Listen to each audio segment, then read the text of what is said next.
Amen, amen. Ninashukuru tena kwa nafasi hii. Niko maeneo ambayo inaitwa Shiranga, ambao ni maeneo nimesukumwa sana na msukumo. Nilipokuwa kipita nikamwona mama huyu, nikasema niingie nionane na yeye, nione changamoto gani anapitia. Maana nilipopita kwenye njia alipokuwa ameketi, nikaona kwamba anakaa maisha ya shida. Wapendwa, unapokula, unapovaa, shukuru Mungu. Unapoamka asubuhi ukiwa na kitu ya kuweka kwa meza, watoto wakikula, ambia Mungu ni asante. Hapa nje kuna changamoto, watu wanapitia shida.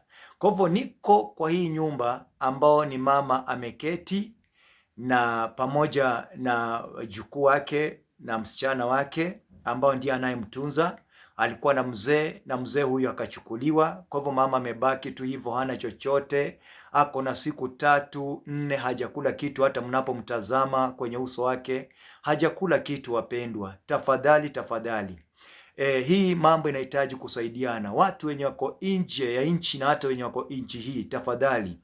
Mama huyu anapitia changamoto. Mtu rika hii, umri hii, kukaa siku 3 hajakula chochote. Lakini we hapo kwako kwa kabati, kwa friji una kitu, una mahindi, una mboga, una unga. Tafadhali, si kitu ya kufurahia, haijanifurahisha. Hata hii shilingi niko nayo kidogo, nataka nimpatie ili kwamba hata naye anunue maziwa na itakuwa vizuri. Kwa hivyo unapokaa hapo nje itakuwa ni vizuri. Kwa hivyo nataka nibariki mama na hata anunue unga, itakuwa vizuri mama. Haoni vizuri macho, lakini najua kuna kitu unaenda kutenda katika nyumba yako na katika maisha yako, na utapokea baraka. Kwa hivyo moja kwa moja, kwa hii dakika 1.5 ama 2 nimeongea, wacha tusikie upande wa mama. Mama, majina yako kamili ni nani? Ana Wanjiro. Ana Wanjiro. Ana Wanjiro, mzee yuko wapi? Mzee aliaga kuna miaka 3, lakini atamaliza mwezi wa 8 29. Sasa hili aliagia kwa nyumba. Na ilimpeleka Mossari. Na ilipitia polisi.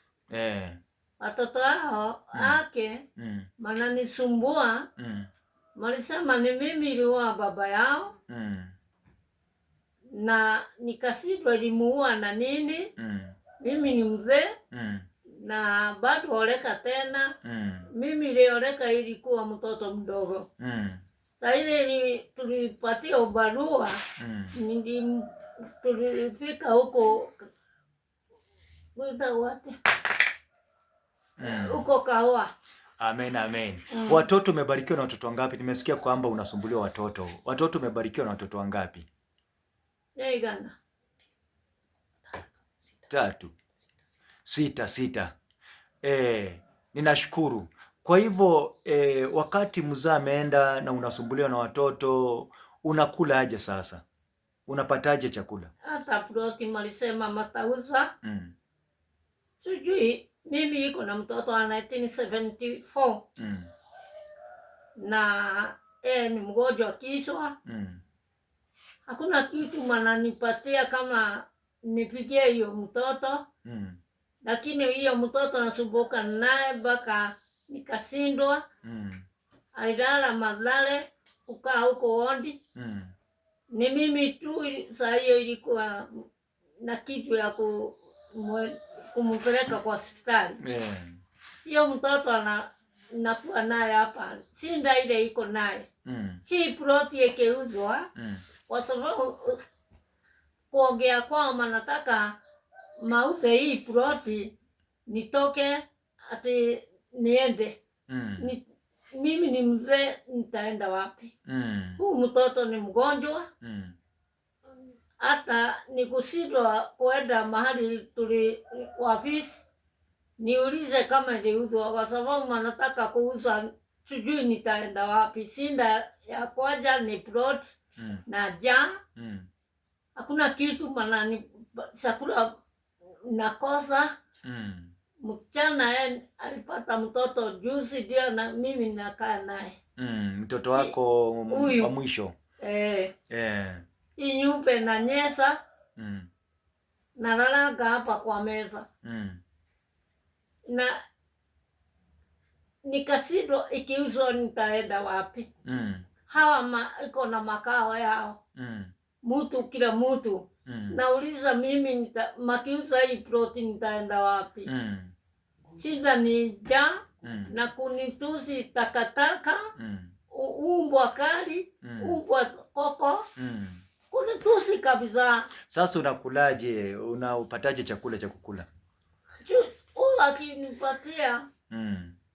Unaomba tu ama watu wanakuletea? Naomba na mtuma kwa mahali anichukulie. Aombe. Chakula. Hata deni iko nayo ya 3,000. Tulipa juu ya Sinda. Aliambiwa abebe chakula. Hiyo kijana akakataa kulipa. Mimi iko na shida, huyu mwenye duka alikataa kunipatia chakula. Na huyo msichana mwenye unakaa naye yuko wapi? Ni huyu. Na iko mtoto yake. Asomi. Shida hiyo ya kumrudisha shule. Iko mtoto hayuko. Na yeye hataki shule. Juu ya Sinda.